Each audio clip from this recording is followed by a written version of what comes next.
Today we'll look at how to create consistent characters in MidJourney. Now there are a variety of scenarios where you may want to do this. You might want assets that you can reuse in games, comics, and videos. Or you may want MidJourney to put your character in multiple scenes. You'll be able to do both after watching this video. I'm here on the MidJourney homepage. Creating character assets is really just a matter of using a few keywords in our prompt. I'll go to the create page here. And there are various terms that I like to use. In this example, I describe a pixel art character I want, and I use front and side pose. And you can see the results that I get. Let's try this one for a zombie. I'll use full body, different sides, and shots. And here's our result. Character sheet backside and front is another term that can be helpful. So here we have a turnaround for this spaceman character. I really like this long one here for generating portraits. I describe my character, and I talk about a 6-image set. I'll put this text in the description below so you can easily grab it. While you're there, be sure to like this video and leave a comment describing what kind of characters you want to create with MidJourney. So let's submit this. And we have a series of cool portraits. Now one thing we can do is expand these images to get more options. I'll click this one on the bottom left. Then I'll click Editor down here. And let's drag it out to the side. I'll click Submit. Now let's go back to our Create page. And you can see it gave us another option in that same character style. Let's go back to these images here. Let's upscale them and remove the backgrounds. I kind of like this top right one. Let's click on that. And here I'll click Upscale Subtle. This will give me a higher resolution version of my image. Now if you make the background white, it'll usually be a little bit easier to remove. And it's finished upscaling. Now I'll click on it. Let's save it to my computer. I'll call it Soldier. Now there are many ways you can remove a background. One free option I like is from Creative Fabrica. I'll leave a link down in the description below. So I'm on Creative Fabrica's background remover here. Let's upload our image. I'll click Pick Image to remove background. We'll upload our soldier. It'll process the image. And now we have our result on the right. So I'll click Download Image here. I'll save it back to my computer. Let's call it Transparent.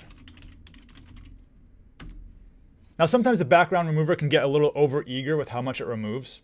So it's good to double check it. I've opened my image here in Affinity Photo. Let's add a green background to it and see if it's truly transparent. I'll say Layer, New Fill Layer.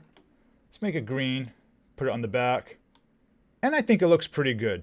Let's zoom in here. I'm not noticing any mistakes.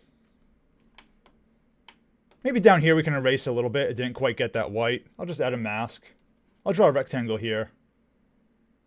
And let's just mask that part out. When you're doing pixel art, it can be good to erase based on rectangles. So I think that hand is a little bit better. And you can cut up these graphics and use them as you like.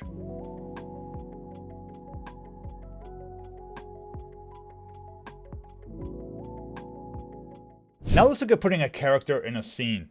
First, let's generate our character. I'm going to generate this one of a young girl wearing a coat and a scarf. I've also added -- repeat 3 at the end. That'll just run 3 jobs and give us more options to choose from. So let's hit enter. And here we have our results. I think they're all pretty cool. Let's go with this one here. Now the key way to use a character as a reference is to drag it to your text bar here. And it's going to get added. Now there's 3 different ways to add an image. But we're going to use this one on the left, which is character reference. So I'm going to click this. Now I'm going to type my prompt. I'll say a girl walking down the street, and I'll specify that it's a children's book style. Let's hit enter. And you can see our girl is put into these scenes. We have the coat and the scarf, and her hairstyle matches. Let's generate another scene with this girl. I can easily do that just by clicking on her picture here, and it gets added as a character reference again. But I also want to keep the style of one of these images here. I like this one on the bottom left, so I'm going to click and I'm going to drag it up here. And I'm going to set this as a style reference. So if I hover over it here, this middle icon is for a style reference, so let's click that. So what we're doing is using this image on the left as a character reference. And we're going to use this one on the right as a style reference. Let's try a new scene. Let's put her at the airport. So I'll hit enter. And you can see it did a pretty good job of bringing over that style. Now let's try changing her clothes. I'll say wearing a red shirt and blue shorts. Once again, I'll bring in our character reference. And I'll bring in that style reference. Let's hit enter. Now you're starting to notice a problem.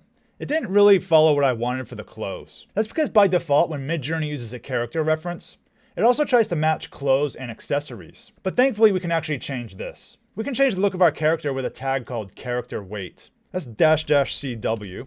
By default, the value is 100, and it'll take our character and their clothes and accessories. If we dial it down though, we can actually change the clothes and accessories. So I'm going to set this value to 25. And let's hit enter now. And you can see now we're able to get the new outfit recognized because we use this CW flag. So it's a very powerful way of keeping your characters consistent, but changing their styles. There are tons of possibilities out there for reusing characters in MidJourney. Are there any methods you'd like to see a tutorial on? Let me know down in the comments below. Thanks for watching, and see you in the next video.